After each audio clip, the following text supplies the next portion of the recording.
Marriage, the most awaited moment of a lifetime.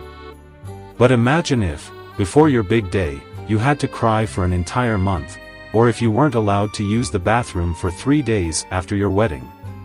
Sounds crazy, right? Well, in some cultures, you even get beaten with fish before starting your married life.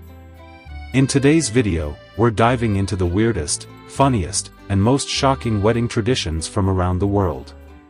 Get ready for a wild ride through different cultures. Let's begin. 1. The German wedding tradition of plate smashing, Polterabend. Imagine this. You're about to get married, and suddenly, crash. Plates are flying everywhere. Sounds wild, right? Well, in Germany, this is totally normal. It's called Polterabend.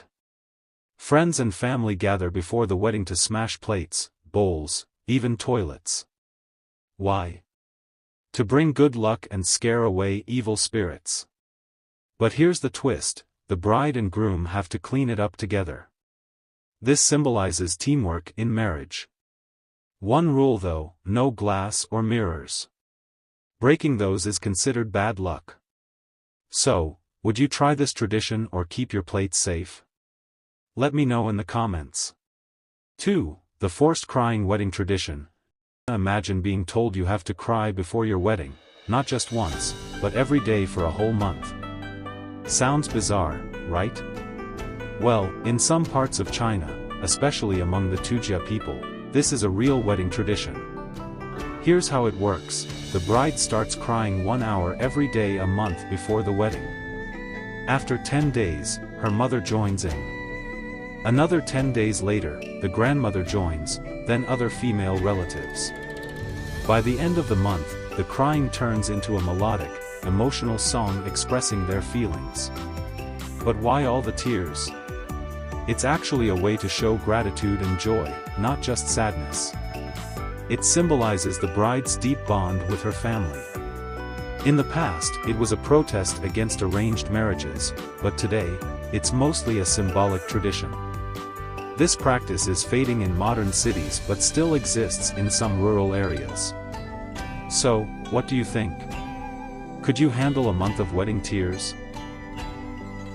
3. The fish beating wedding tradition. South Korea. Getting married is exciting, but imagine this: before your wedding, your feet get beaten with a fish.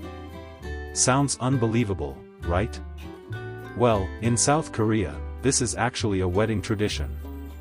Here's how it works: after the wedding ceremony, the groom's friends tie his feet together and make him lie down. Then, they take a dried fish, usually a yellow corvina, and start whacking his feet. Sometimes, they even ask him trivia questions while doing it. But why this unusual ritual? It's believed to make the groom stronger and smarter for his new married life. Some say it also tests his endurance before the challenges of marriage. And honestly, it's just a fun way for friends to tease the groom. This tradition is more of a light-hearted prank than a serious custom, but it still happens in some weddings today. So, would you take a fish beating for love? 4. The masked wedding dance tradition. Nigeria, Wodabe tribe.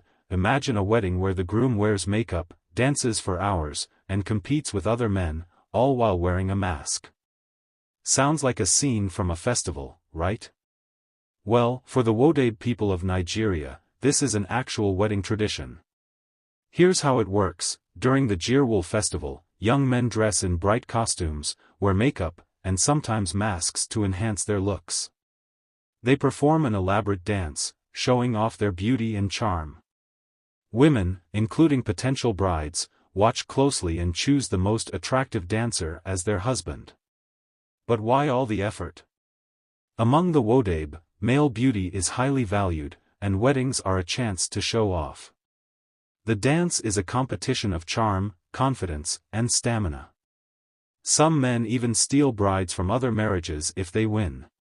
This tradition is still alive today, blending culture, love, and a little bit of competition. So, do you think you could win a bride with your dance moves? 5. The no bathroom wedding tradition. Indonesia, Tidong tribe. imagine getting married and then being told, you can't use the bathroom for 3 days. Sounds like a nightmare, right? But for the Tidong people of Indonesia and Malaysia, this is a serious wedding tradition. Here's how it works. After the wedding, the bride and groom are not allowed to use the toilet for 72 hours. Their family members watch over them to make sure they follow the rule. They are given very little food and drink to make it easier. But why this unusual tradition? It's believed that breaking the rule brings bad luck, infertility, or even the failure of the marriage. Holding it in is a test of endurance and discipline for the couple. If they succeed, it's said to bring happiness and a strong bond in their marriage. After 3 days, they are finally allowed to bathe and return to normal life. Could you survive 3 days without a bathroom for a happy marriage? 6. The shoe stealing tradition, India, Juta Chupai. Imagine you're a groom on your wedding day, but suddenly, your shoes are gone. Don't worry, you didn't lose them, they were stolen on purpose. In India, there's a fun wedding tradition called Juta Chupai, which means hiding the shoes. How does it work? As the groom enters the wedding venue, he must remove his shoes. That's when the game begins.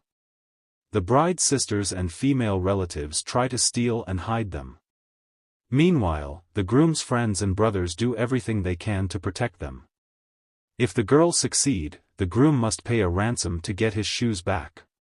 Why this tradition? It's a fun way to bring both families closer. It creates a playful bond between the groom and the bride's family. It's seen as a good omen and symbolizes a happy, loving marriage. This tradition is still alive in Indian weddings today, adding lots of fun and laughter. So, whose side would you be on, the shoe thieves or the defenders? 7. The giant wooden spoon tradition, France. In some traditional French weddings, the bride and groom are forced to eat from a giant wooden spoon, known as la cuillère. Why this tradition? It symbolizes teamwork and partnership in marriage, as the couple must share their food. It is believed to bring prosperity and happiness to their new life together. The spoon is often decorated and carved specially for the occasion and kept as a keepsake. In some regions, a special soup is served in the spoon, and the newlyweds must drink from it together, often leading to laughter and fun among the guests. Would you be able to take your first married meal this way? And that's a wrap. We've explored some of the strangest wedding traditions from around the world. From smashing plates to stealing shoes, every culture has its own unique way of celebrating marriage. Which of these traditions surprised you the most? And does your country have any unusual wedding customs? Let me know in the comments. If you enjoyed this video, don't forget to like, subscribe, and hit the notification bell for more amazing content. See you in the next video. Goodbye.